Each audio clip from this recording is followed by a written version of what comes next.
All right. So in the last class, we looked at monopolist and how to calculate the deadweight loss for monopolist. So let's look at this one example today. This is a very interesting example.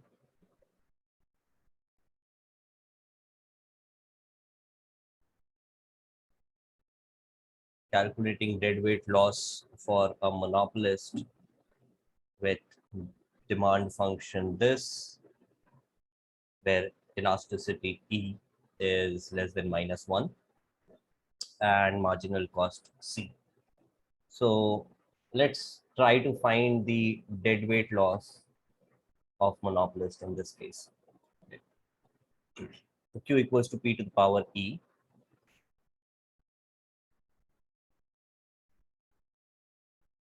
E is less than -1.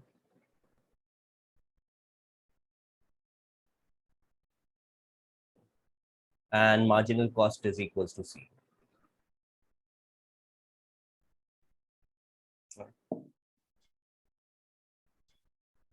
So Q equals to P to power E, where E is less than -1. So first of all, what would this demand function look like?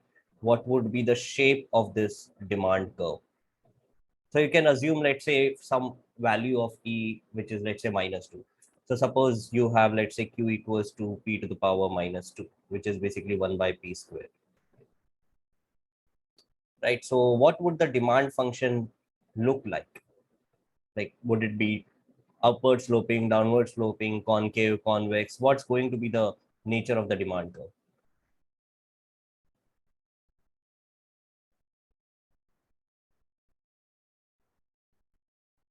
Always price here and quantity here.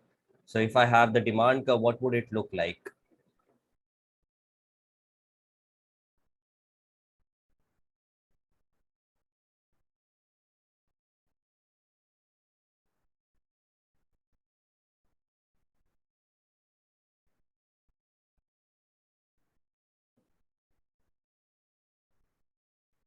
First of all, upward sloping, downward sloping, what would be the demand curve?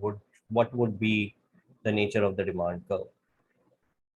So always I want to write it in the format y equals to f of x. Here y is my prices, x is my quantity. So if I reverse this equation, or rather let's focus on this equation. If I reverse this equation, right? So this becomes price is equals to q to the power minus half, right? So q to the power minus half. So what's it gonna be? Is it going to be downward sloping or upward sloping? What's going to be So this curve? downward sloping. Downward sloping, because this is like y equals to x to power minus half. So when I differentiate this, I get y prime equals to minus half x to power minus 3 by 2. So it's going to be downward sloping. Okay, so it's going to be downward. Now, what about concavity, convexity? What can you say about that?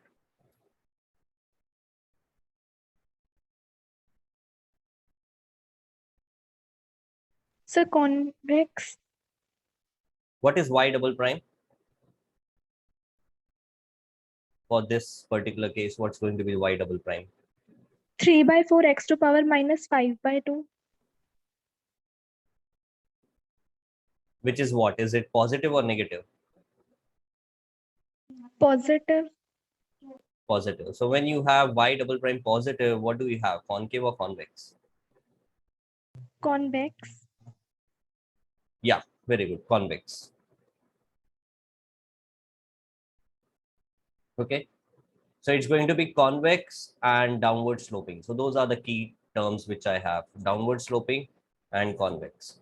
So it will basically look something like this. This is going to be my demand function. Right. Now you have a marginal cost which is equal to C.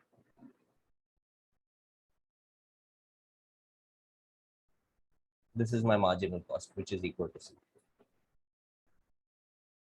Now, had this been a perfectly competitive market, had this not been a monopolist market, but a perfectly competitive firm, which is a price taking firm, then what would the price in the perfect competition be equal to?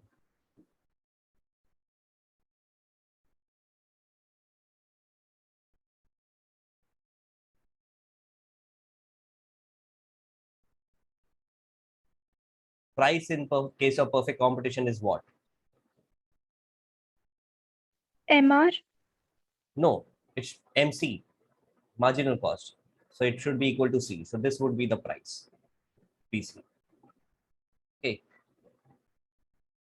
So now if price is equals to PC, the consumer surplus would be area above the price and below the demand curve. So it would be this area. This would be my consumer surplus. All right. And what would be my producer surplus?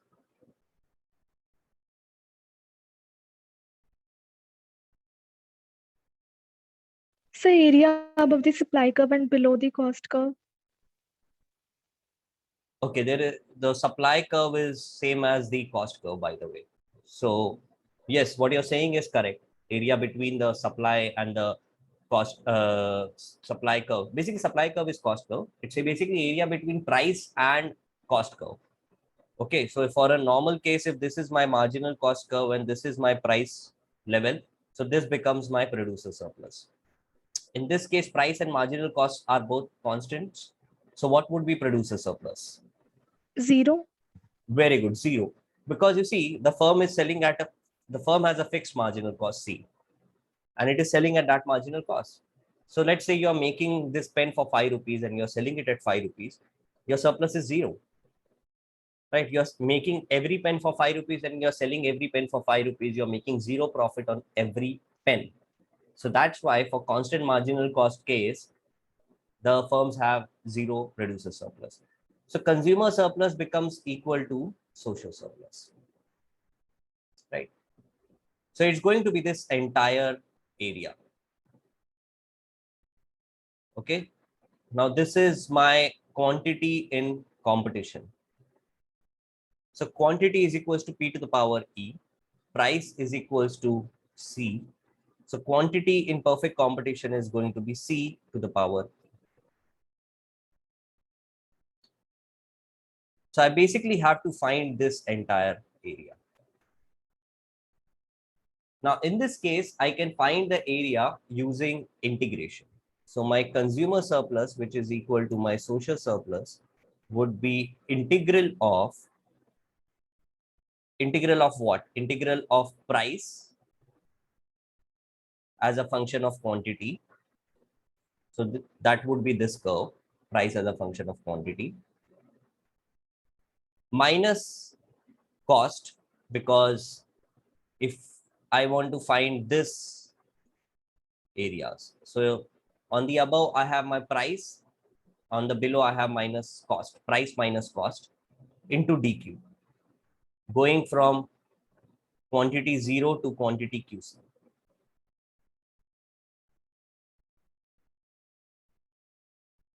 Now the price curve is given by this equation.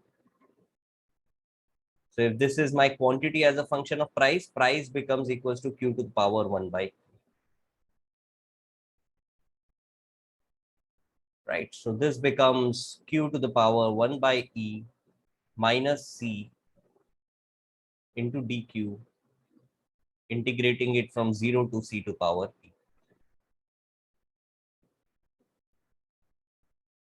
So that's integral. So I'm breaking up the integrals. Q to the power 1 by E dq minus integral C dq, going from 0 to C to power E.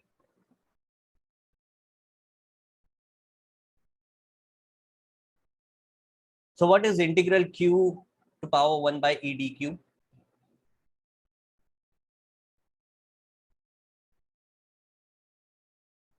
So q to the power 1 by a plus 1 upon 1 by a plus 1. Very good. 1 by E plus 1 divided by 1 by E plus 1 going from 0 to c to the power e minus integral c dq. So c is a constant. So this just becomes c times q, q going from 0 to c to power e, right? So now finally, the final step, I want to introduce cost and 0. I want to substitute these values. So this becomes the denominator I can take out. This becomes 1 by e plus 1 becomes e plus 1 by e. So 1 by e plus 1 by e into c to the power e whole to the power 1 by e plus 1 minus, when you put 0 here, you get 0 to the power, anything is always 1, minus, when you put c to the power e here, you get c times c to the power e. And when you put 0 here, you get 0. So that term is basically taken care of. So reciprocal of e plus 1 by e becomes e upon e plus 1 times c to the power e whole to the power e plus 1 by e minus 1 minus c to the power e plus 1.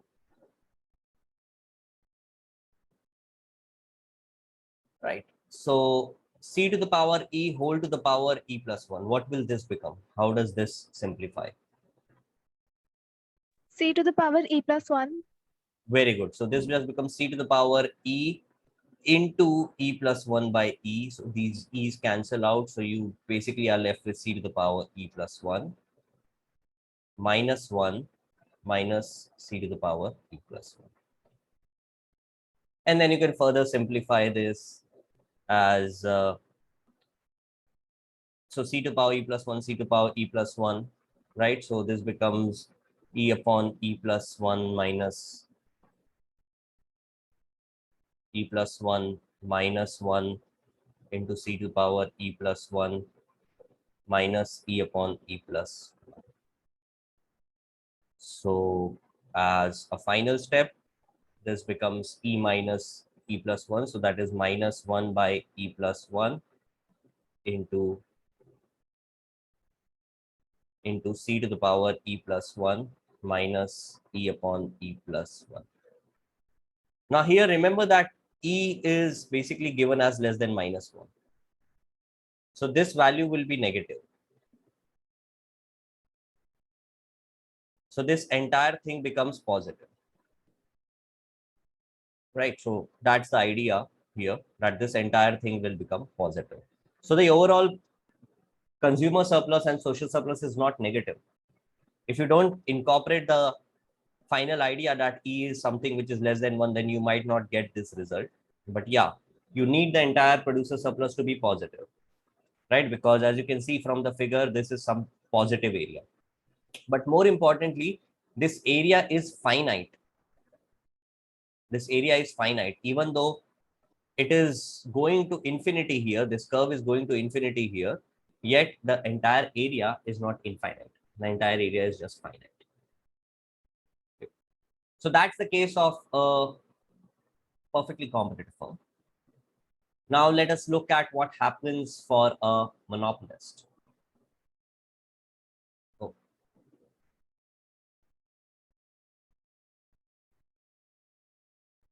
So the demand curve remains the same for a monopolist. So I'm going to draw that demand curve here. It looks like this.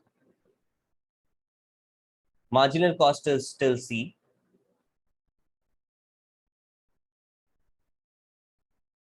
But a monopolist solves marginal revenue equals to marginal cost. So you have Q equals to P to the power E is the demand curve, which means price equals to Q to the power 1 by E.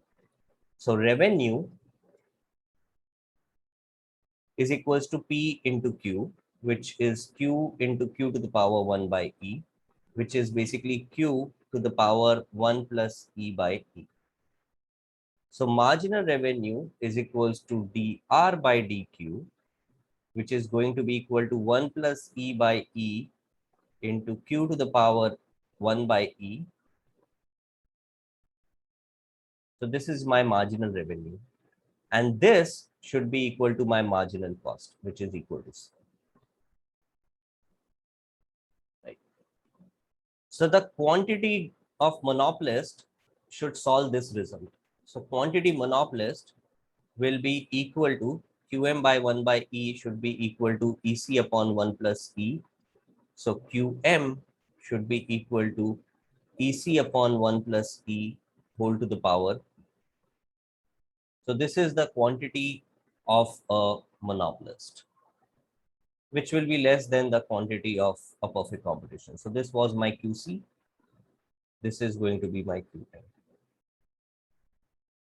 Okay, QC level we saw was C to the power E.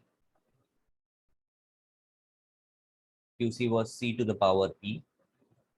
QM is given by this result.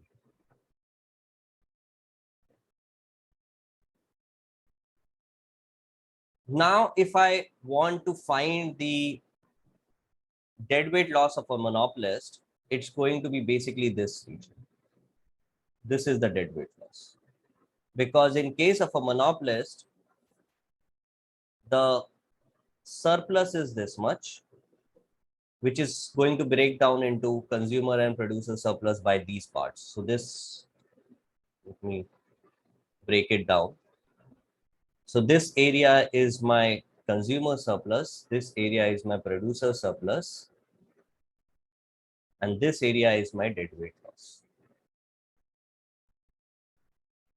So in order to find this area,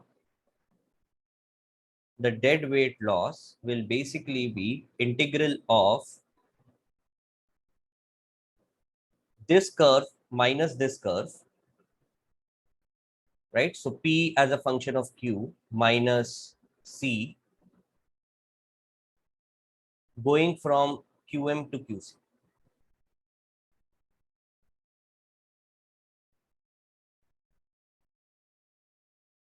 So this is going to be the deadweight loss of a monopolist. Now, this is the actual thing which has been asked, deadweight loss of monopolist. We don't actually needed to find the consumer surplus for the perfect competition case. This is something we found. The reason I found this out is basically to tell you how to do the math. And this is the part which you are supposed to do on your own. Okay, so I have found out everything for you guys. I found out QM, I found out QC. And now all that you need to do is do the integration part. Okay? So I hope you guys can handle this integration. It would require some time because you see the terms are not very straightforward. But in the end, whatever you get is going to be the deadweight loss of a monopolist. Okay?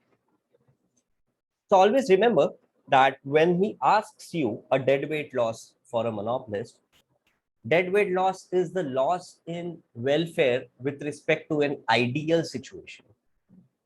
Okay, so the ideal situation is always perfect competition without any sort of government intervention. So that is always the ideal situation that will always give you the highest possible welfare.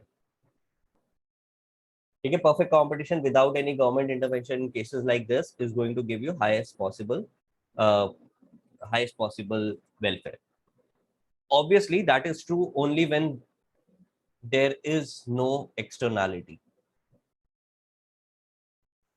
In cases of externality, we'll see that government intervention can increase the welfare. So we'll introduce externality will be the last topic that we do.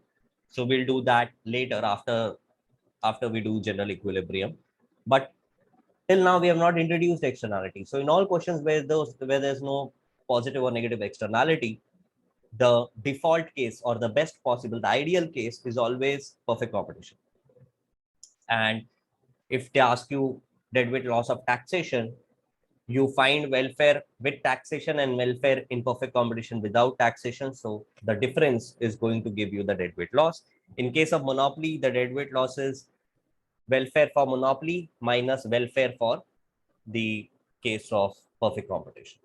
Okay, so keep that in mind because a lot of times questions will not actually give you that you have to compare it with the perfect competition case. So that is a given. That is something the examiner does not need to explicitly spell it out for you.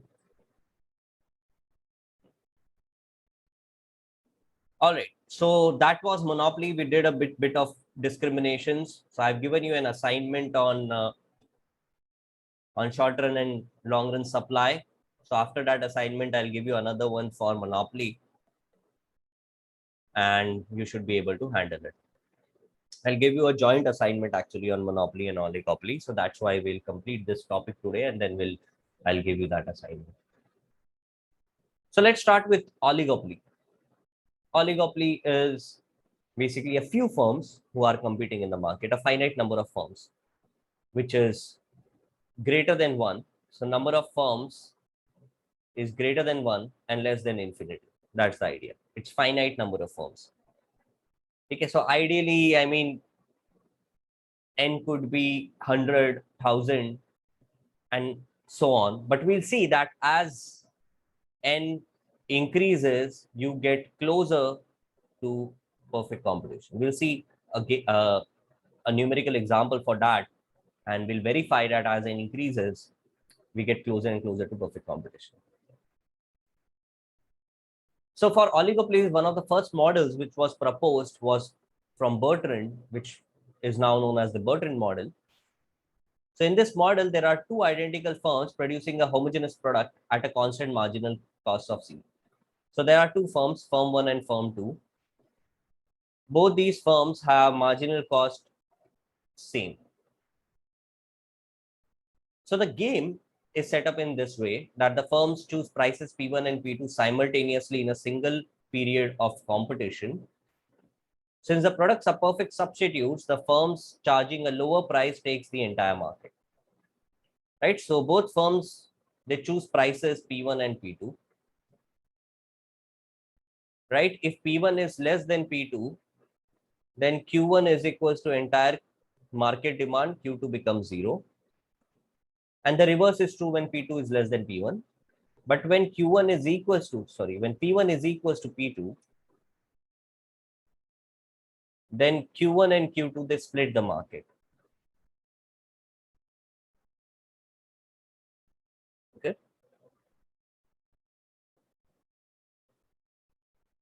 So we say that the only pure strategy Nash equilibrium of this game is both firms charging the price equal to the marginal cost. So Bertrand model is also known as the price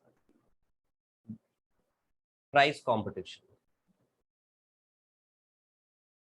because firms are competing in prices and it's assumed that you are willing to supply whatever demand comes at that price.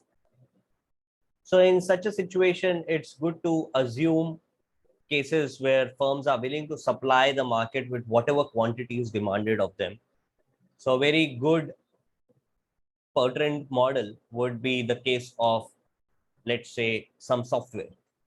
So you are thinking of some competing softwares, let's say some video editing software. So Sony has some video editing software, Sony Vegas, and Adobe has a video editing software, Adobe Studio or something, I don't know the name. But the idea is that both these softwares are competing, and let's say editors, they don't care about which software they get as long as they get a software, right? So the whole point would be that the software which is cheaper is going to rule the market. So that is the software which everybody will buy. And so the firms, and they can supply, the firms can supply any quantity demanded because you already have the software. Think yourself as the manager of Sony, who's in charge of distributing the Vegas software. You have the software. If 100 people come to you, you can sell it to them. If a billion people come to you, you can sell it to them, because all you need is to give different activation key to each and every customer. So we see that in such a situation, the firms are going to give you whatever quantity is demanded. Firms can produce that much quantity. A very good example of this is in the market that we understand could be the market for milk or bottled water,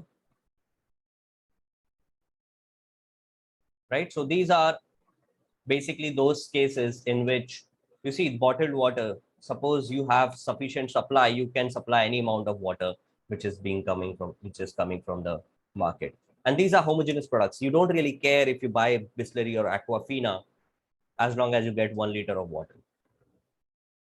So what would happen in this case? We see that the only possible Nash equilibrium is P1 star equals to P2 star equals to C. So what we are saying is that when you have MC1 equals to MC2 equals to C, this implies that the only Nash equilibrium is P1 star equals to P2 star equals to C. So what I'm claiming is that this P1 star equals to P2 star is equals to C is a Nash equilibrium.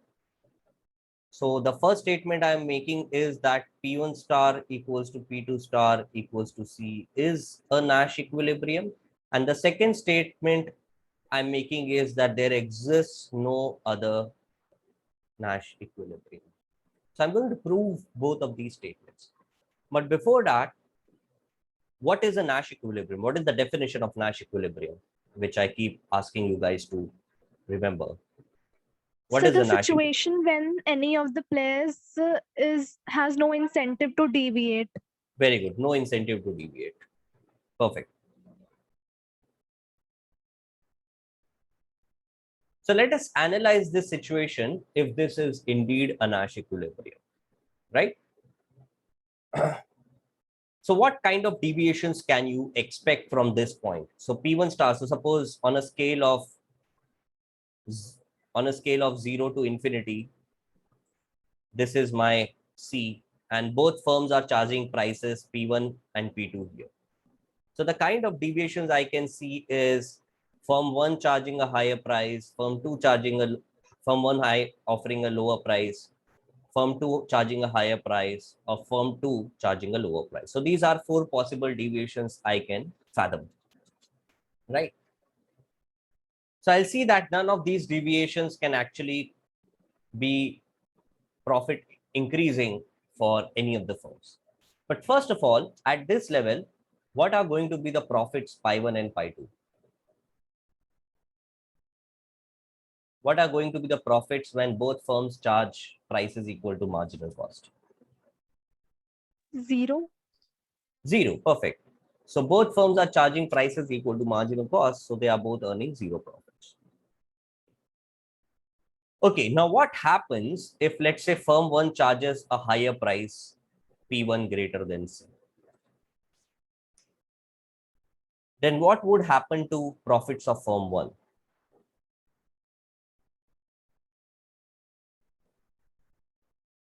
So they would increase, but no one would buy from firm 1 because firm 2 is selling the same commodity for a lower price. Perfect. So firm 1 charges a price higher than C. Suppose C is 10 rupees. Firm 1 says, okay, I don't want to send at 10 rupees. I'll start 12 rupees. But the game is set in such a way that if you charge a higher price, nobody comes to buy from you. So your profits remain at 0. So you see, firm 1 has no incentive here. What happens if, let's say, firm 1 charges a price lower than C? So the consumer will try to buy from firm 1, but the firm would not be able to supply the entire supply demanded by the consumers at this Why? price because due to the capacity restrictions, No, it I'm won't be assuming no able. capacity restrictions. Assume like Adobe case. That's the example I'm giving you. There are no capacity restrictions. It will Suppose have to your incur losses. exactly it will have to incur losses. Suppose your marginal cost is 10 rupees, you're selling at 9 rupees. So you're basically selling at a negative profit. So your profits will reduce to negative. So if it charges higher, no incentive. If it charges lower, there's a negative incentive. So it does not want to charge lower. So again, basically you have no incentive. And the same happens for firm 2 as well. So if firm 2 charges a price P2 greater than C, you see price profits remain 0. And if it charges P2 less than C, then its profits are going to be negative, right? So again, firm 2 also has no incentive in either of these cases to deviate. So this is indeed a Nash equilibrium. Okay. So that is part 1 of the proof. Part 2 of the proof is that there exists no other Nash equilibrium. So for that, I will have to try out some different possibilities of P1, P2 and check that they are not a Nash equilibrium. And in order to check that they are not a Nash equilibrium, I will always have to find some firm which has a positive incentive to deviate. So suppose this is my level C. One obvious situation is P1 greater than C and P2 also greater than C. So both firms are manufacturing at a price C, but they both charge a price greater than C, which are equal. Let's say. This is one obvious thing which comes to mind. So in this situation, which firm will have an incentive to deviate?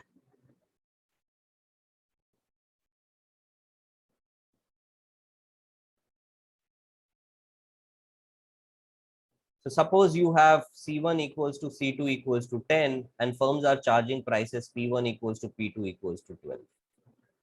So both of them would have an incentive to deviate because if they lower the price by a slight amount, they can capture the entire market without incurring losses. Great. Yeah. So firms can basically come down a little bit. So firm 1 can start charging the price of 11. Firm 2 remains at 12.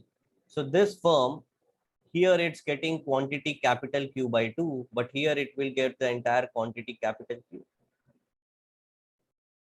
So yeah, I mean, you don't need to come down by actually 1 rupee. That's a very rough example. You can actually come down to 11.9. Okay, 11.9 also the game is set up in such a way you come down by even 1 paisa, you get the entire demand. That's how the game is set up.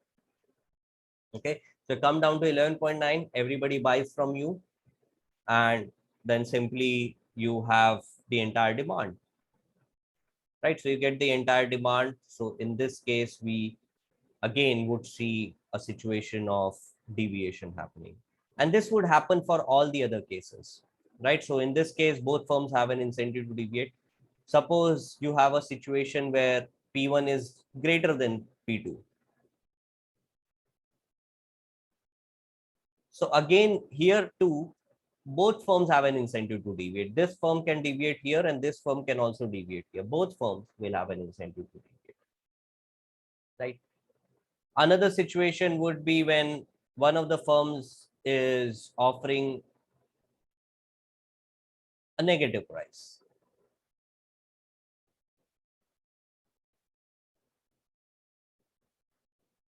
Sorry, P2 less than C. So here firm 2 is making negative profits. So it can deviate here.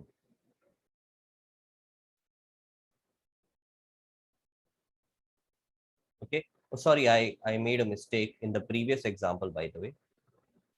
Let me come back. Let me see if you guys can identify the mistake I did. P2 greater than C and P1 is also greater than C. Sorry, P2 is greater than C. So in this case, firm 1 has an incentive to deviate here, but firm 2 has an incentive to deviate up actually. It does not have an incentive to deviate down, because if it goes down, it anyways enjoying the entire market demand. If it goes down, it will get the same demand, but now it's going to sell at a lower price. So it doesn't make sense. But yeah, it can go slightly up because there is some room here. Suppose firm 1 is charging a price of 15 and you are charging a price of 13, you can still go to 14. You will still be undercutting firm 1 and you can basically earn more prices. So firm 1 has an incentive to go down on prices, but firm 2 has an incentive to go up on prices, not down. So similarly, you can analyze all the different situations, all the different permutations of P1, P2, greater than C, greater, less, less, greater, equal to C. You can try out everything there is to try, and you will basically see that the only possible Nash equilibrium is P1 equals to P2 equals to C.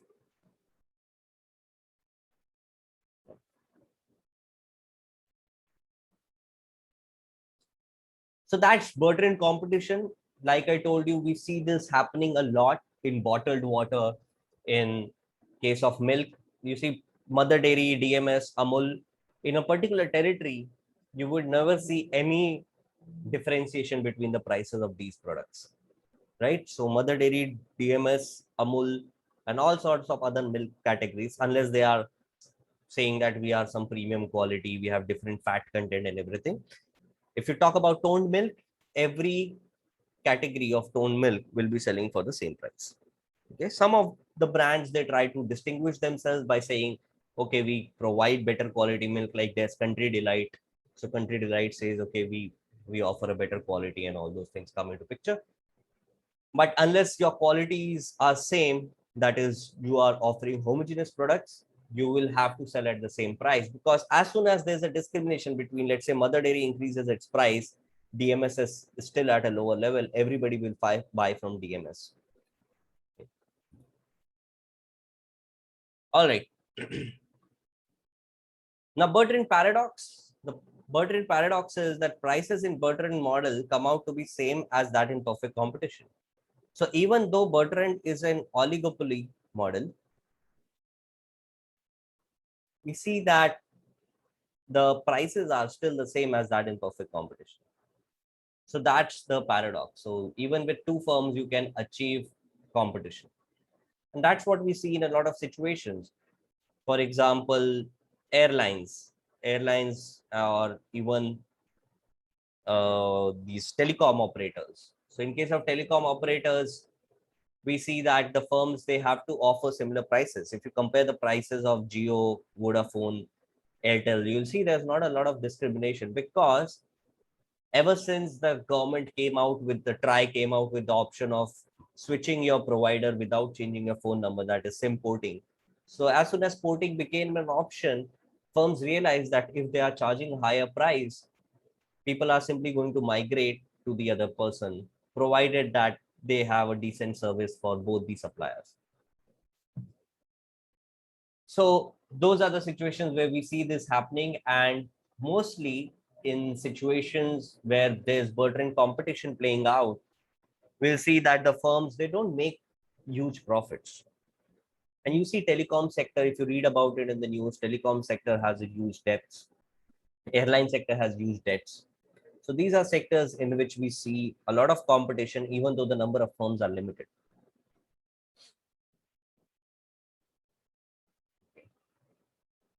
All right, so now the obvious problem with this model is the assumption that the firms can supply all demand. This was an obvious problem, that the firm set the prices, then demand comes in, and then they are willing to supply whatever demand is coming in. But that is not generally how it works. If you think about the case of tomatoes and a tomato farmers who are competing, then how are the prices of tomatoes decided? So it's not that firms can compete in prices and then whatever demand you get for tomatoes, you can supply that many tomatoes to the market. That's not really how it works. How it works is you have to decide on the quantity first, and then everybody takes their quantity to the market, and then the market decides that, okay, depending on this much quantity, what should be the price at which all the tomatoes can be sold. So if a lot of people produce a lot of tomatoes, prices are going to be lower. But if very few farmers produce tomatoes, then the prices are going to be higher. So in the Cournot model, what we assume is that instead of prices, firms choose their quantities. Right? So firms are going to choose their quantities, and then depending on the demand function, the price is going to be decided. Okay.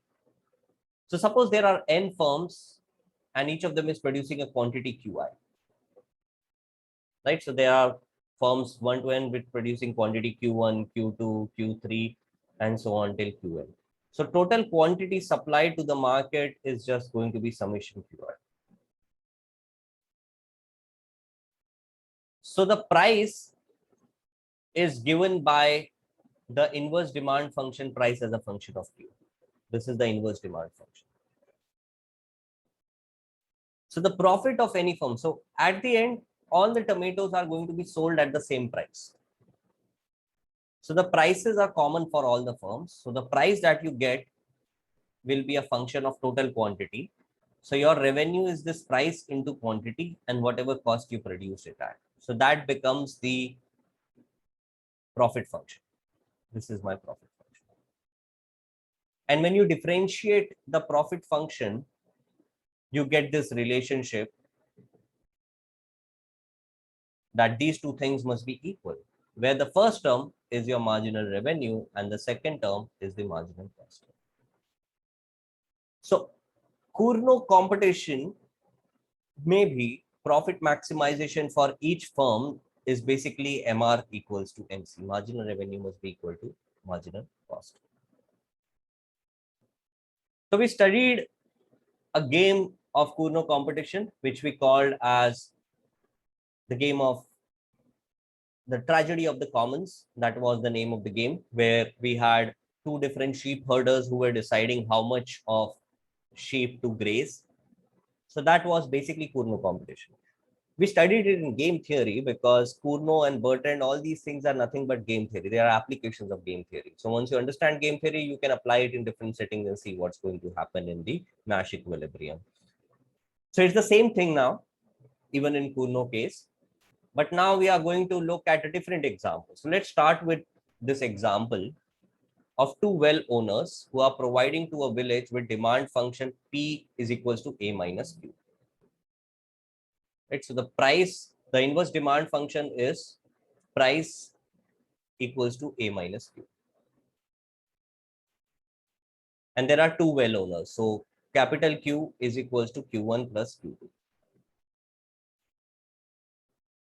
The firms have marginal cost of C.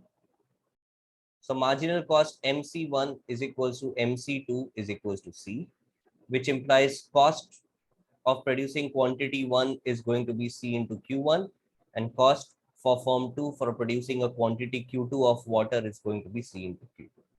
So this is the crucial difference. In the game that we did in game theory, the tragedy of the commons game for sheets, in that case, marginal cost was assumed to be 0. Here we are assuming some finite positive marginal cost of C. Right? So let's find the Cournot level of equilibrium. So profit of first firm is revenue of first firm minus cost of first firm. Revenue of first firm is going to be price into Q1 minus cost is going to be C into Q1. Now price from here I can write as A minus capital Q into Q1 minus C into Q1. Oh, sorry, this should be Q1. Now capital Q is Q1 plus Q2. So A minus Q1 minus Q2 into Q1 minus C into Q1. So that is profit as a function of Q1. So I want to find best response strategy of firm 1. So for that, I'll do del pi 1 by del Q1 equals to 0, which gives me a relationship on Q1. So what will be that relationship? Differentiate and give me the relationship.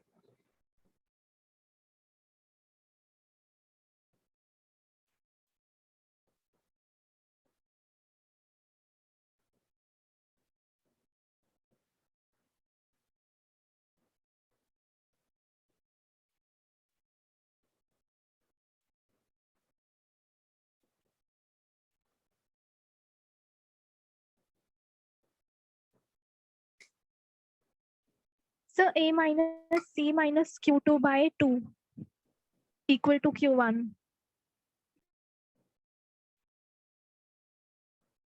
Okay, I'll wait for others.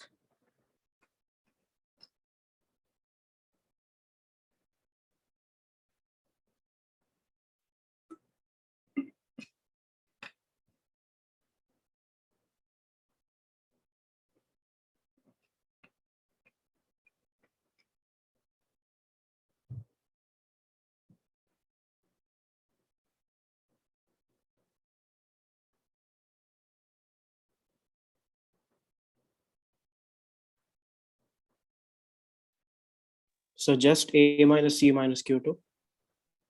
Okay.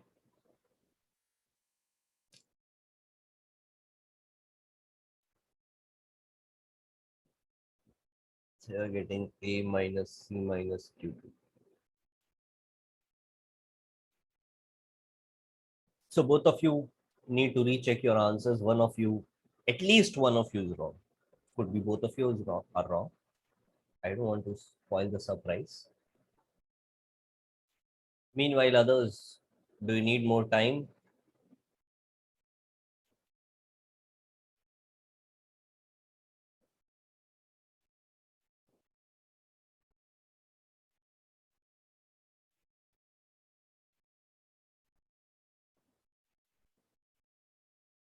Yuvakshi, what's the answer you're getting?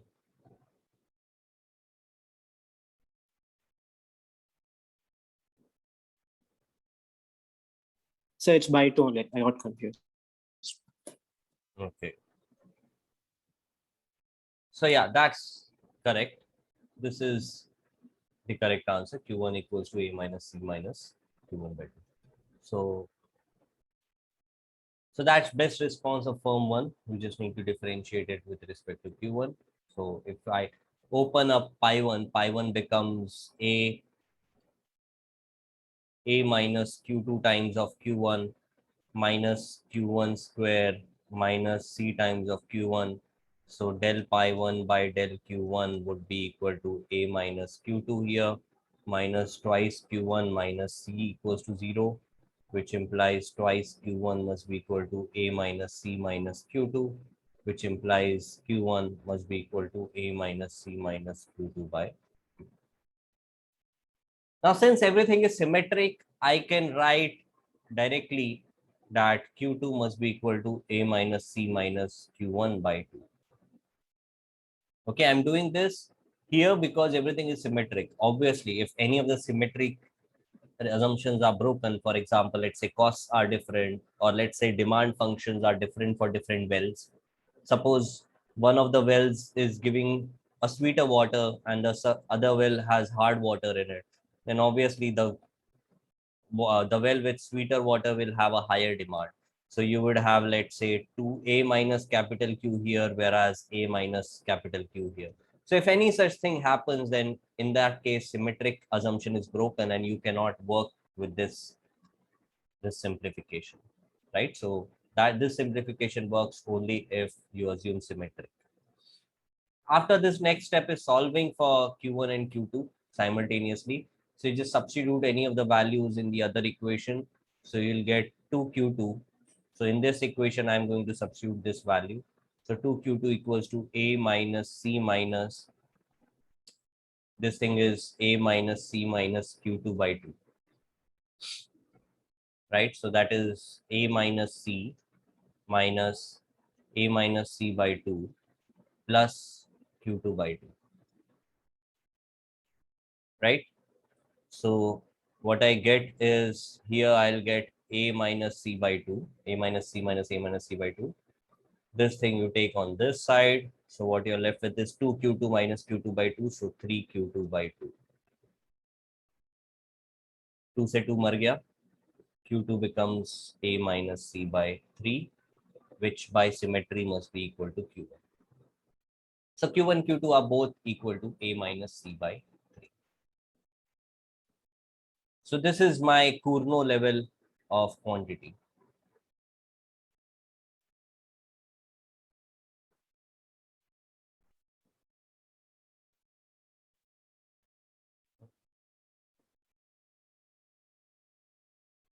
Okay, now the next thing is cartelization. Cartelization is basically when firms collude with each other and form a cartel. Okay, so they are like, let us not compete in the market. Let us come together and uh, let us collude so as to maximize the total profit. So what happens in that case? So what happens in that case is basically you're going to maximize the total profit. Now you have, so in case of cartelization,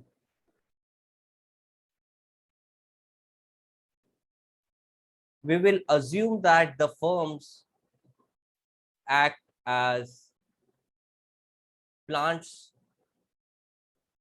of a monopoly. So they are not different individual firms, they are just different plants of a monopoly. So imagine a monopolist firm FM, which has two plants with marginal costs same, C1 and C2 equals to C. So we have learned in chapter 2 how to find the marginal cost of a firm with multiple plants. In this case, it's going to be simple. The marginal cost of the monopolist will simply be equal to C because both firms have the same marginal cost here. Okay, so both the firms have same marginal cost here. So in this situation, you would have the monopolist also having the same marginal cost. So after that, you just try to find what's going to be the profit maximization of this monopolist firm, which has these two plants as its subsidiaries. So profit of monopolist is going to be equal to price into quantity monopolist minus marginal cost of monopolist, which is C into quantity monopolist. Now price is A minus QM into QM minus C into QM. So this is profit of monopolist as a function of quantity of monopolist. So differentiate the equation, equate it to 0 and give me what is going to be the monopolist quantity at profit maximization. Differentiate this equation.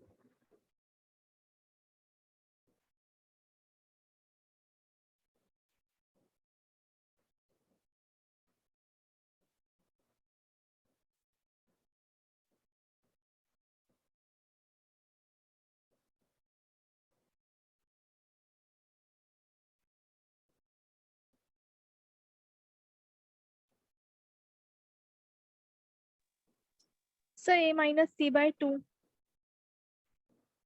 Yes, A minus C by 2. So this is basically A into QM minus QM square minus C into QM. So this is pi monopolist. When I differentiate, del pi m by del qm will be equal to A minus 2qm minus C, which is 0, which implies qm must be equals to A minus C by 2.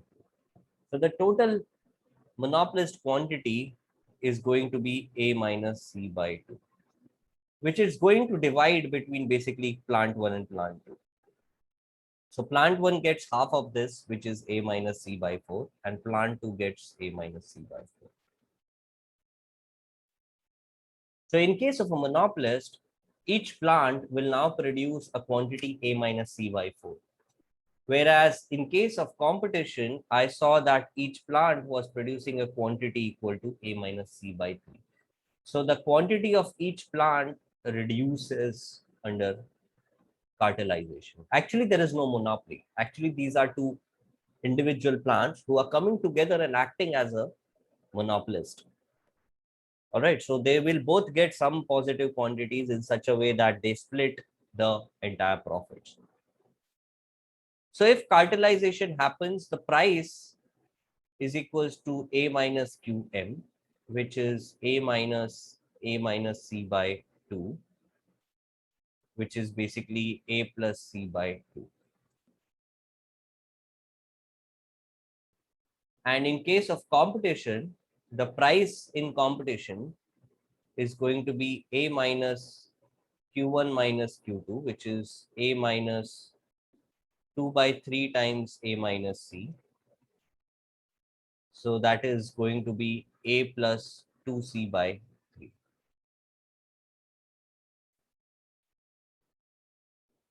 Right? So price in competition is A plus 2C by 3, and price in monopolist case is A plus C by 2. So let us find the condition for this to be smaller than this. So ideally, the idea is that if cartelization happens, prices are going to shoot up. So A plus C by 2 greater than A plus 2C by 3 implies 3 times of A plus C should be greater than 2 times of A plus 2C. So this implies 3A plus 3C greater than 2A plus 4C, which implies that A must be greater than C, right? So what is A? The demand function was price equals to A minus Q, and marginal cost was C. So this A must be greater than this C. That is the only condition. Okay. So my question is, what happens if A is less than C?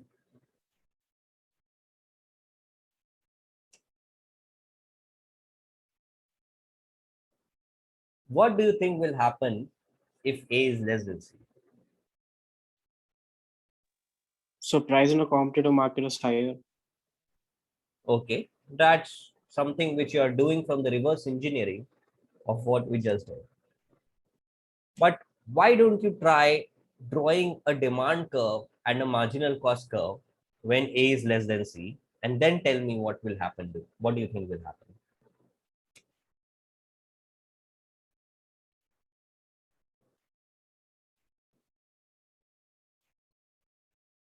Sir, in that case, the consumer surplus will be negative, which is not possible. So what do you think will happen? There will be no equilibrium in the economy. What does that Equilibrium mean? won't exist. No So what is quantity it? will be supplied. Market won't exist. Market won't exist, no quantity supplied. Very good. So what's happening is when A is less than C, what happens is this is my demand curve and this is my marginal cost curve.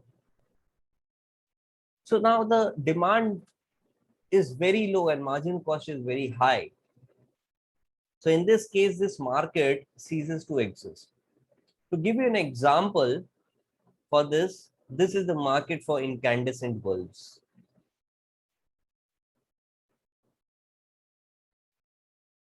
So initially the market for incandescent bulbs was something like this.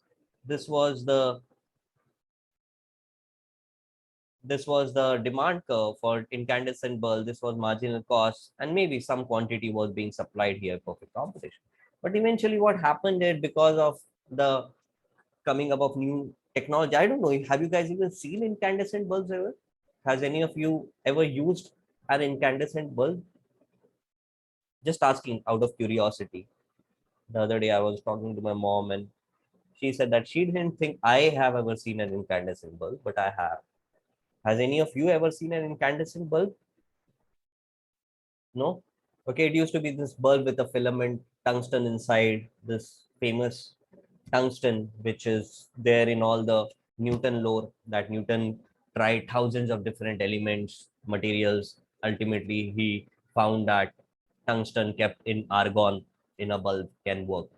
So that's the idea, that initially it was good, but then slowly what happened is that because of new technologies, people don't want to pay for incandescent bulb and demand kept falling. Now, if you go out and try to find an incandescent bulb, it will be very hard to find. It's still not completely obsolete. Maybe some people still use it, but it's rare to find it. LEDs have taken its place.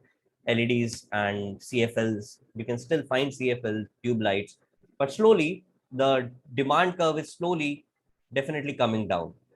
So you see, as it comes down, eventually there will be reaching a point where it reaches this level, and then there will be no market left for incandescent bulbs. The marginal cost of production of incandescent bulb is higher than the maximum price anybody is willing to pay for it. And in that situation, the market for these bulbs will simply stop existing. Maybe it has already happened, maybe it is a work in progress, but surely in future it will. So this is what happens when A is less than C. The market itself does not exist. So A greater than C is not a condition that we need to impose. It is a condition which has to be there to begin with for the market to exist. All right. So it's not about PM will become smaller than PC. PM will always be larger than PC as long as market exists. Okay. So PM less than PC cannot ever happen The only situation where it happens is that the market itself ceases to exist. All right. So a good insight into this situation. And then when you have prices and quantities, you can find the profits of each firm. So you see that in competition, each firm generates a price which is equal to A minus C whole square by 9. Whereas in the cartel case, each firm generates a price which is A minus C whole square by 4. Sorry, it will be A minus C whole square by 8. This will be total cartel price, total cartel profit, total monopolist profit. So pi 1 in case of monopolist and pi 2 will be equal to A minus C whole square by 8. So in case of competition, they are generating profits by 9. In case of competition, they will each get profits by 8. So obviously, cartelization is in their benefit, that they want to form a cartel. But then the obvious question is, why do cartels not exist? Can you tell me why do cartels not exist?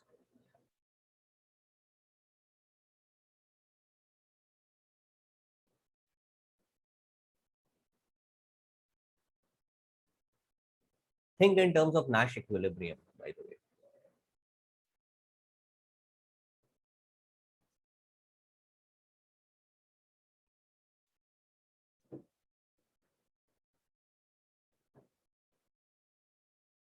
Sir, everyone would think to deviate from the agreement and capture the entire market. Yeah, even if not capture the entire market, at least get a higher profit. So you have agreed to generate lower quantities, A minus C by 4, but that is not an Nash equilibrium.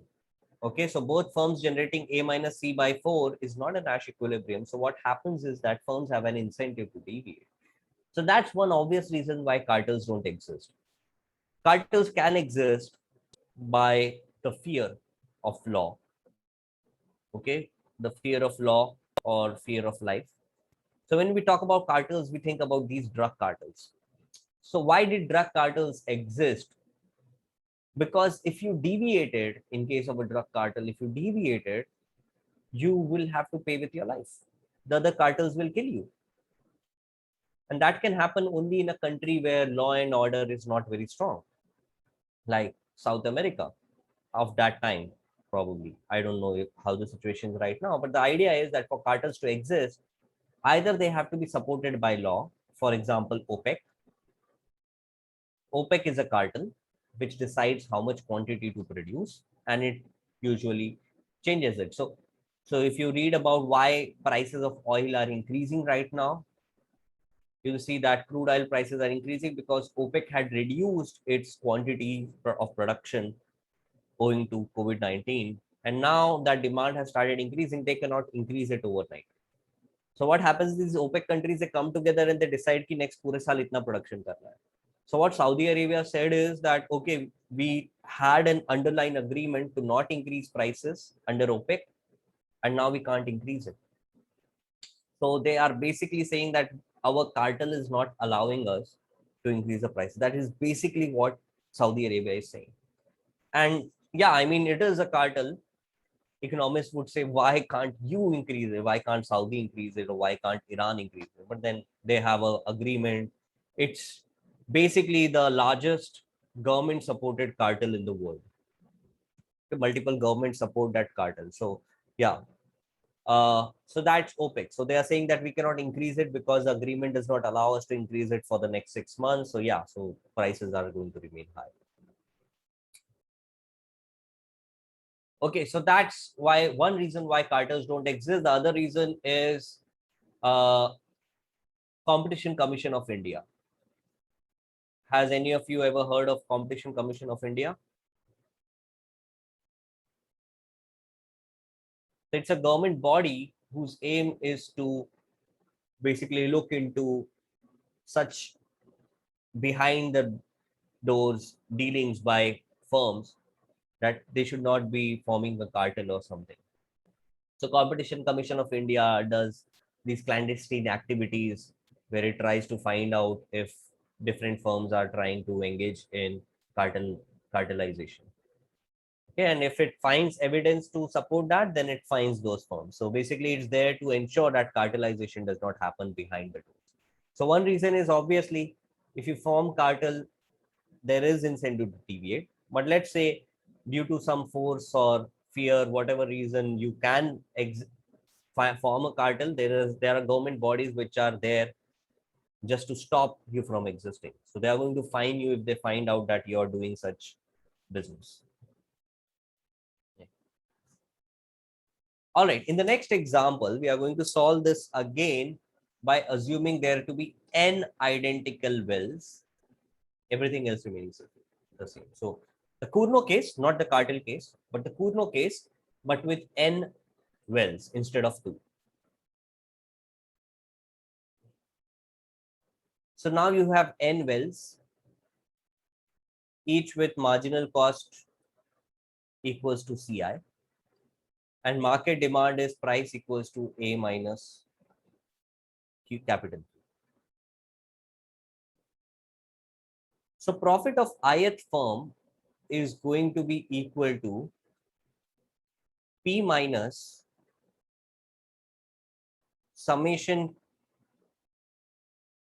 P minus capital Q into QI minus CI, sorry, marginal cost is equals to C for all firms. So C into QI. Now this Q I'm going to write as QI plus summation Q minus I, where QI is quantity generated by the ith firm and summation QI is net quantity by all other firms.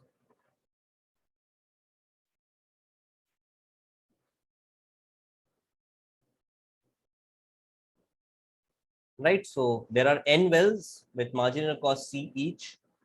Demand function is P equals to A minus capital Q. I'm writing capital Q as small qi plus summation minus qi, where qi is ith firm's quantity and this is the total quantity by all the other firms. The reason I'm doing is that qi is the only variable that ith firm controls.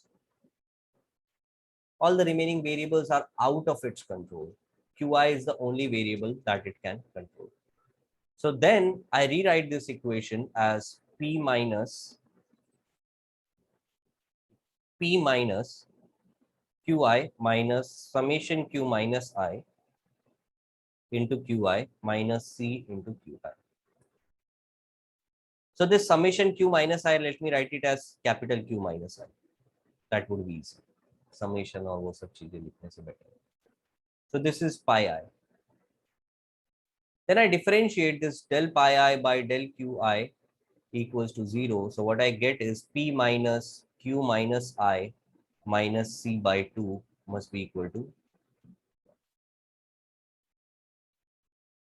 Right? So it's the same differentiation and I get this result. Right. Now after this step, what I do is I make an assumption that Q of minus I must be equal to n minus 1 times of Qi. This assumption comes from the fact of symmetry. Remember, this assumption, you induce this assumption after differentiation, not before. This is very crucial. Because if you do it before it, what happens is instead of Q minus I here, you would have n minus 1 Qi. Now what will happen is if you do this, you are by default, you are assuming that each firm generates the same quantity. That's not the assumption we want to make. I don't want to make this assumption. I want to make the assumption that each firm generates a fixed quantity which ith firm cannot control. After that, I introduce symmetry. If you make the assumption here and you differentiate, you'll get different results. So that's your homework for today. Try to induce this assumption in this step before differentiation and then see what results you get.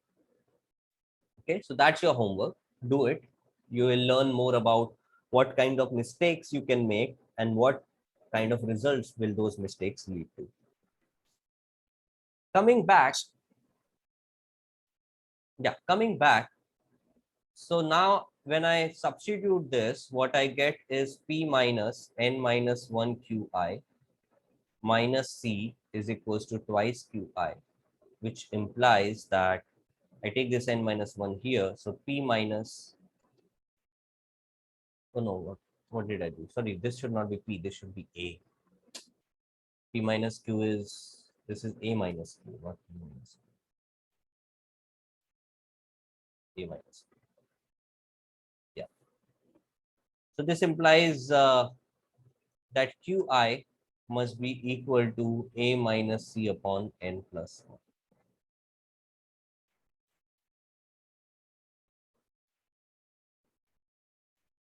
So this implies price must be equal to A minus N times Qi. So that is A minus N upon N plus 1 times A minus C.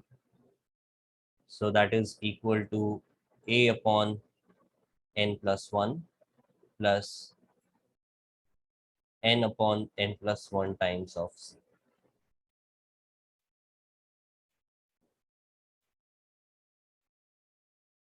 So the important results are these.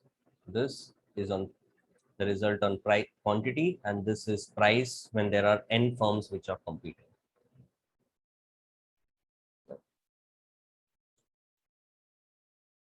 Q, let me call it as Qn. So in the case of monopoly, the quantity of monopoly will be equal to A minus C by 2, which is basically the quantity we found when we assumed a monopoly firm here. Where is that quantity? Yeah, quantity monopolist was A minus C by 2.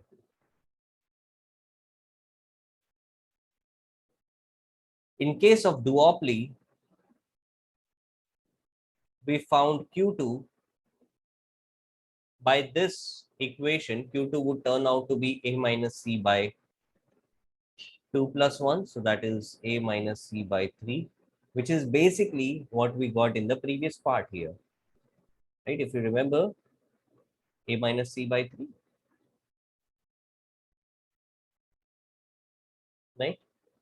And the prices will also match. So similarly, you can proceed in this manner. You can find the result for anything. Now, what happens when n tends to infinity? That is the question here. So as n tends to infinity, what will be Pn? What will be this value if n tends to infinity? 0. Why 0? Don't jump to the answer. Try to find the limits. We have done limits. Limit n tending to infinity, A upon n plus 1, So it's C. n upon n plus 1 times C. Very good. So this should be equal to C. So C. Yes, correct. Which is basically your marginal cost. Now, n tending to infinity is basically perfect competition. Now, price in perfect competition is equals to marginal cost. So you see, as Excuse me, n, sir. yeah, So in case of duopoly, shouldn't the output be Q2 equal to A minus 2 times C by 3 because it's A minus N times C? no, that is price. Quantity is here. Oh, okay, sir. Okay, sir. This is quantity for each firm. In when there are n firms quantity producing, this is quantity produced by each of the firms. And this is the price we derive from here. What will be the quantity when n tends to infinity?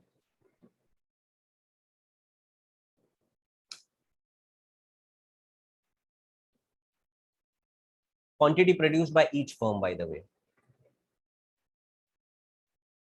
So 0. 0, yeah. And what is total quantity when n tends to infinity. So I have Qn equals to A minus C by n plus 1. So total quantity is equals to n upon n plus 1 times A minus C. So limit n tending to infinity Qn would be equal to what? A minus C. A minus C. So you see, once you have this result, these two things, you can basically work it out for any number of firms. But the beauty of this result is in the fact that it tells you that for n equals to 1, this market is a monopolist market. For n equals to infinity and tending to infinity, this market becomes a perfect competition market. So these are actually not so monopoly, duopoly, perfect competition. You see, these are not actually different market settings altogether. These are all the same market settings. The only thing which changes is number of firms. So you don't have to study it as different markets really. So Cournot, this is the beauty of Cournot. Cournot does not say that these are different markets.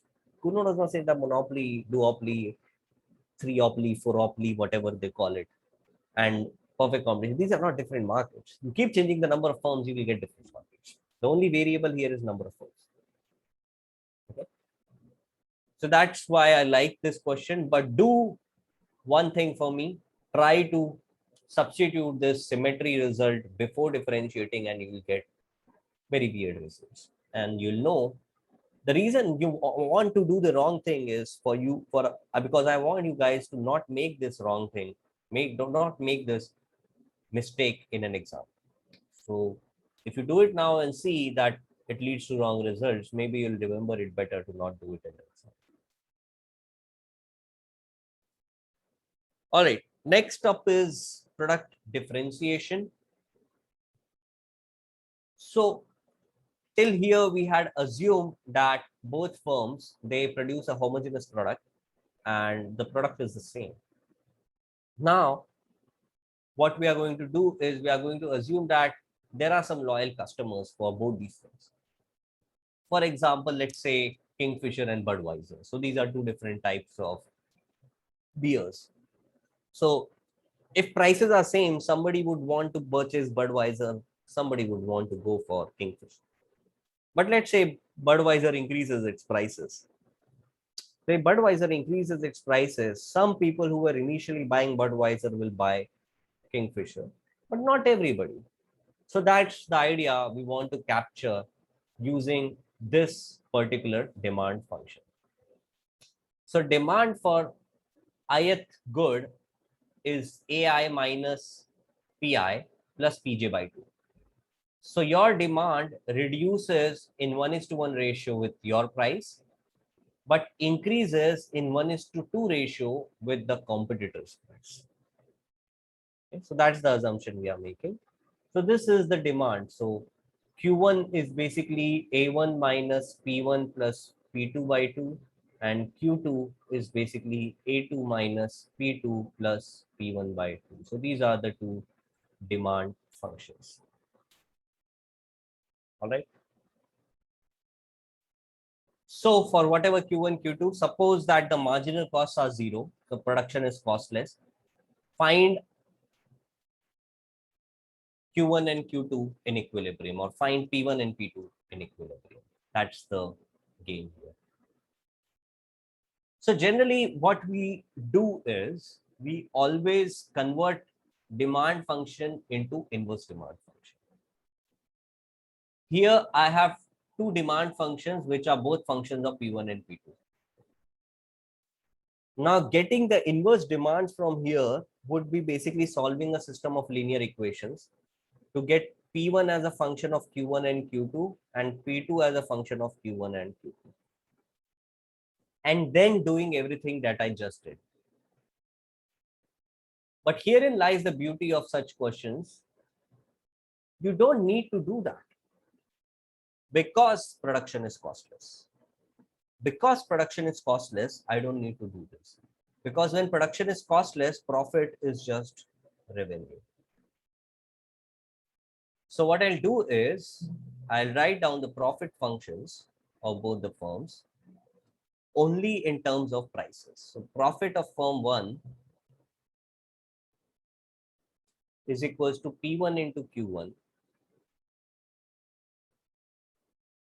and Q1 I know is this thing,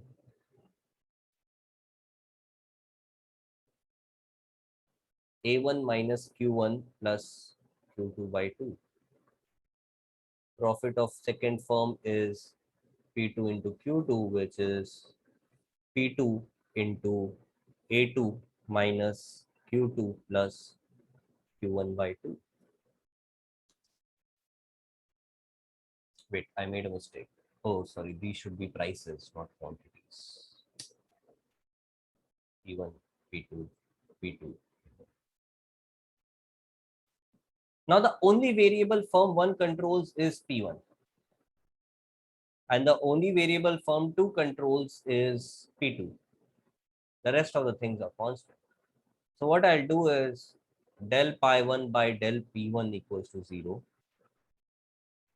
Del pi 2 by del P2 equals to 0. These are going to give me some equations, and then I'm going to simultaneously solve them to get P1 star and P2 star. So why don't you guys do that now? I've already given you the equations. Just differentiate them and solve them. Okay. I'll just be back in a couple of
So P1 is 2A1 plus P2 by 4. 2A1 plus P2 by P2. 4. No. P2 is 2A2 plus P1 by 4.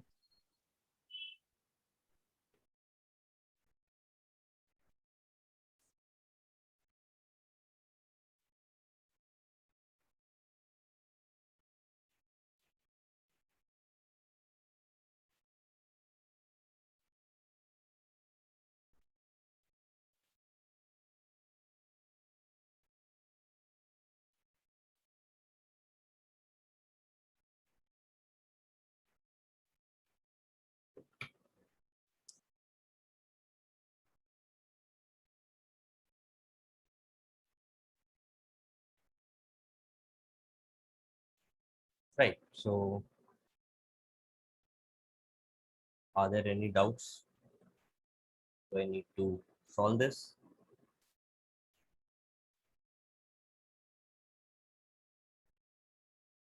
Okay, I'll assume everybody has got it.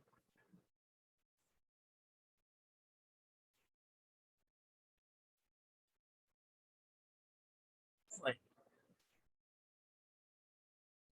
Okay, let's do another interesting concept called, okay, we have Stackelberg and this one, or called the Hotelling speech. So what is Hotelling speech? So in Hotelling speech, you have a bunch of people who are standing on a beach. So it's a very interesting concept, Hotelling speech. It's used a lot in political economy. So you have two ice cream vendors who are at A and B.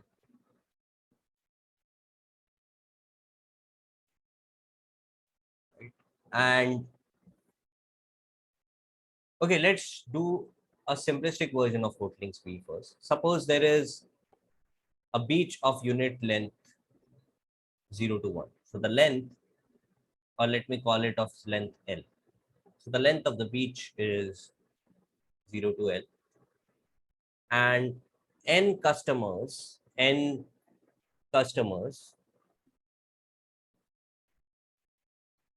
are uniformly distributed on the beach. Now we have not done uniform distribution, but the implication of uniform distribution is pretty straightforward. If you take any segment of length x here, the number of customers will be the fraction x by L of total customers. So if you let's take a length half of the beach, suppose x is L by 2, then for any length half of the beach, the number of customers will be half of the total customers. So if you take length x of the beach out of the total length x, the fraction of customers you have is x by L. And since the total number of customers is n, total number of customers lying in this red region is going to be x by L into n. So suppose you have two ice cream vendors, ICV, who are selling the same ice cream at the same price. So the claim is, what they can do is they can pick locations. Okay, they can choose their location, and customers simply buy from the closest ice cream vendor. Right? If you think about it, suppose you think about mother dairy. So you know that you are going to get the same product from every mother dairy.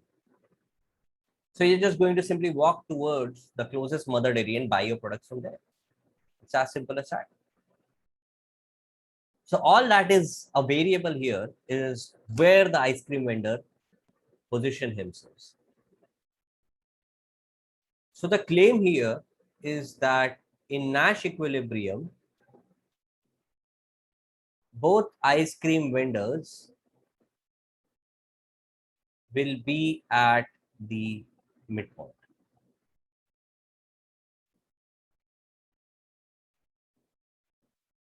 So that is the result of this position game of Hotelling. So in the position Hotelling game, if you have a length L, then both the ice cream vendors will be lying at L by 2. Both ice cream vendors will lie at L by 2. Now this is the only Nash equilibrium. Okay.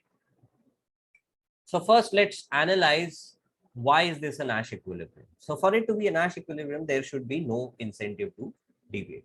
So let us try and deviate one of the persons. So what happens when you deviate one of the persons? So suppose one other person deviates. So right now they are both at the same position. So they are both getting equal demand. So quantity for first is equals to quantity from 2 equals to n by.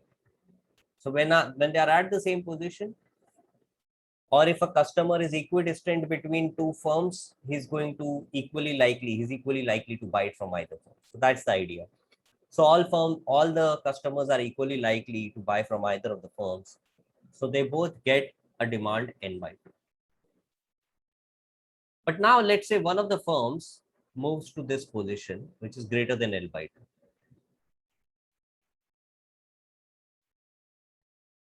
So here we are going to find in this situation, we are going to find the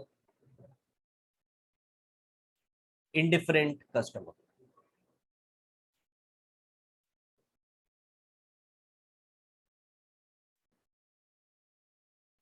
Right? We are going to find the indifferent customer. So the indifferent customer is basically going to be the midpoint of these 2 points. So suppose one of the firms moves from L by 2 to a position, let's say A. So the indifferent customer is going to lie at the midpoint M, which is equals to A plus L by 2 by 2.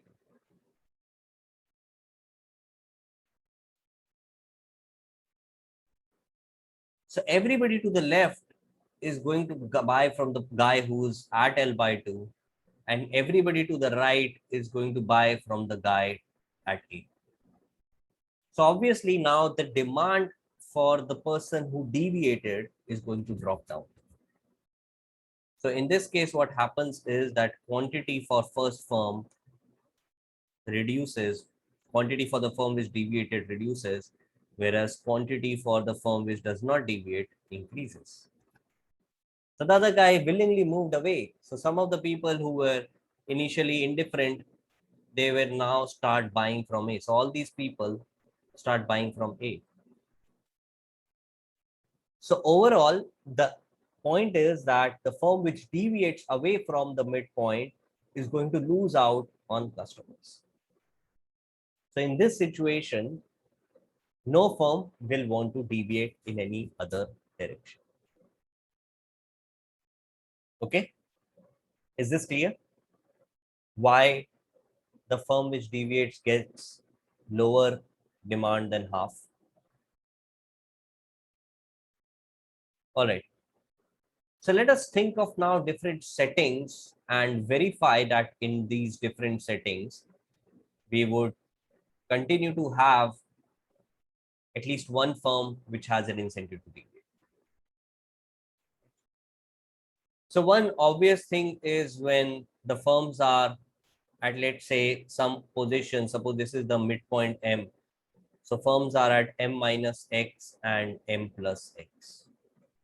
Let me use different colors here. So firm 1 is at M minus X and firm 2 is at M plus X. So the midpoint of these two things, these two these two ice cream vendors is still the midpoint. So the first firm gets this entire demand, the second firm gets this entire demand. So they are still enjoying the entire market equally. But now,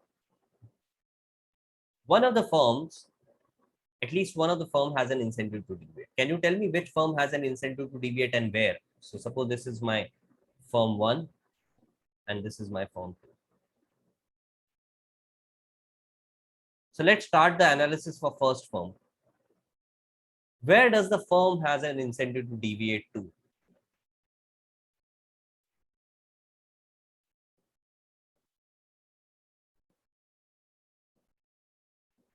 Does firm 1 have an incentive to deviate firstly?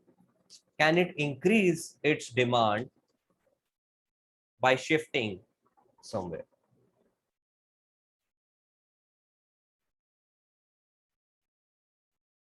Okay, let's analyze firm 1 moving to right. Suppose firm 1 moves here. So the new midpoint now is here. So now firm 1's demand becomes this much. So it gains this much of market share if it moves to right. So that's a positive deviation. remember, the whole game is you get higher demand, you get higher profits, right? So if you think about ice cream vendors, their prices are fixed. The prices are fixed, they can't change their prices. So all that needs to happen is for them to change their location. They cannot change what price they are selling at, and they make, let's say, a fixed amount on every sale. So the whole game is picking the location. So this is the locational game, right? So if it moves to right, it gets more demand. So in order to maximize the demand, which position should firm one choose?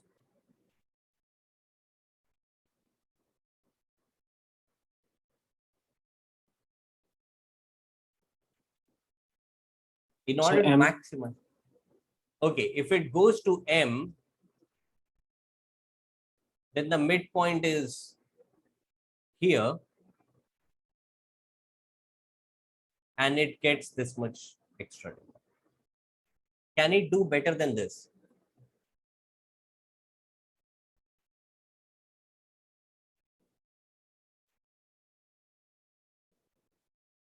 What happens if it moves further right?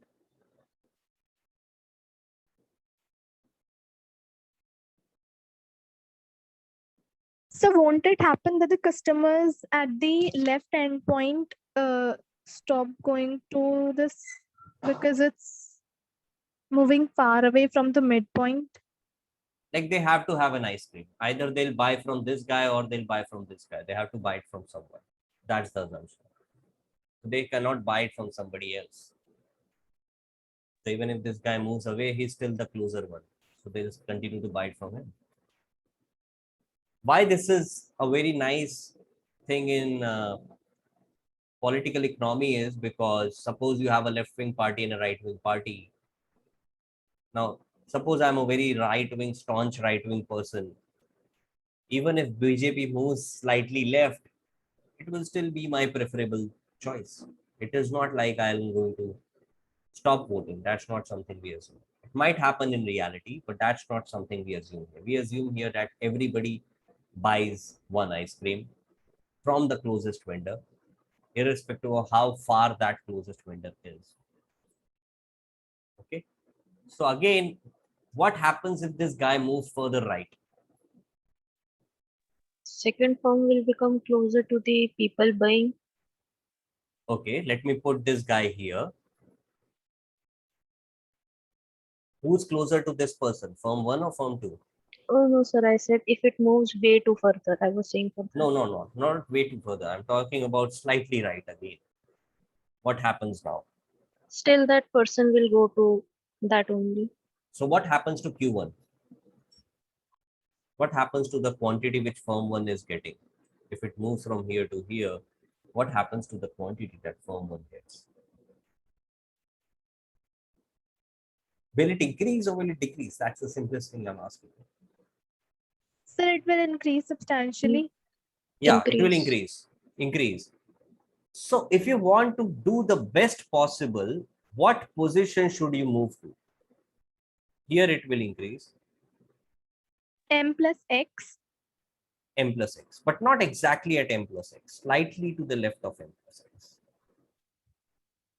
Because when you go to M plus X exactly, then you again come back to Q by 2, N by 2.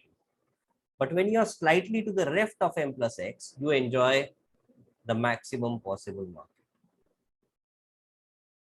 Whereas this guy is stuck with only this much. So these are all positive deviations, by the way. These are all positive deviations, moving here or here or here. These are all positive deviations, but if given a choice to deviate, the firm will actually choose to deviate to the maximum possible, which is here. Because if you can do increase your profit, you will actually do it in such a way to increase it the max possible. So you will move slightly to the left of M plus X, and you will take all this market demand. Excuse me, sir. Yeah. So, but won't the same apply for the other firm? Can't it Yeah. move to its left? It can. So in that case, the other firm won't be able to increase the quantity if the other firm also shifts. So when we do deviation, we also always deviate one firm at a time, right?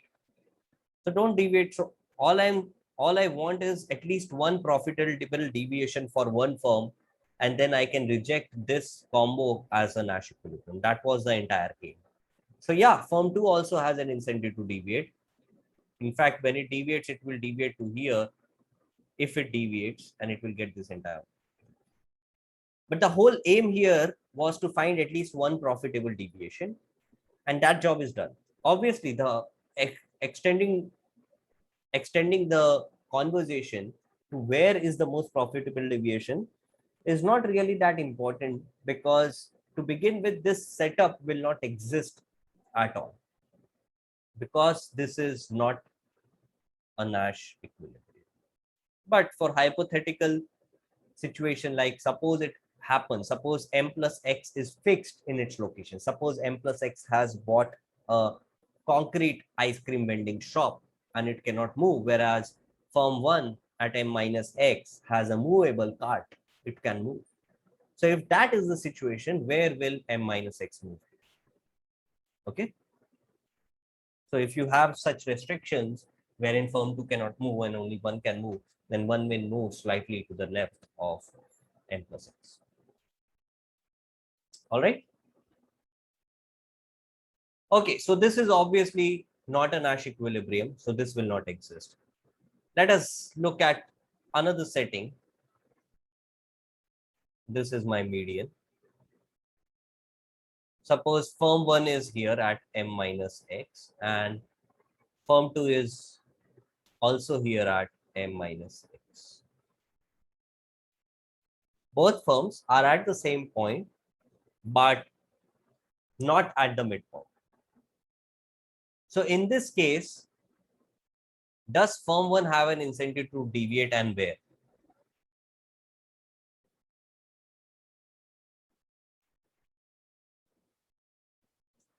Right now, they both enjoy the same quantity. Right now, in this situation, they are both at the same point. So they both enjoy half the market. If firm 1 wants to increase the market, where can it deviate?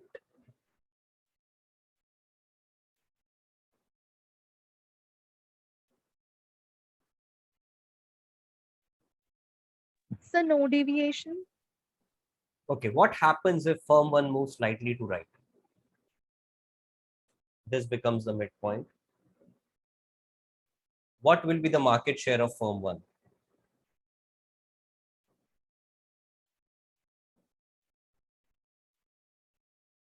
Firm 2 is still stuck here.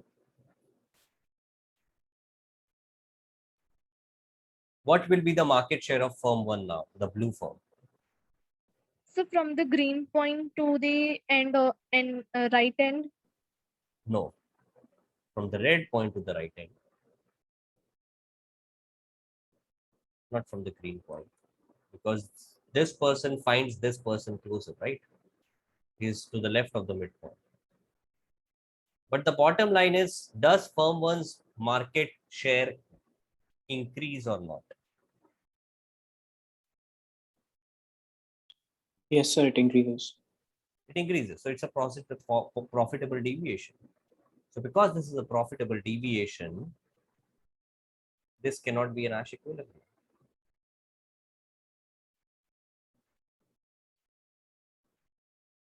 So in this case, both firms have an incentive to deviate towards the midpoint M. So when they're not at the midpoint, if they are at different positions, firms want to move towards the opponent. If they are at the same position, but not at the midpoint, they want to move towards the midpoint slightly so as to enjoy a higher market share. So this is also not a Nash equilibrium.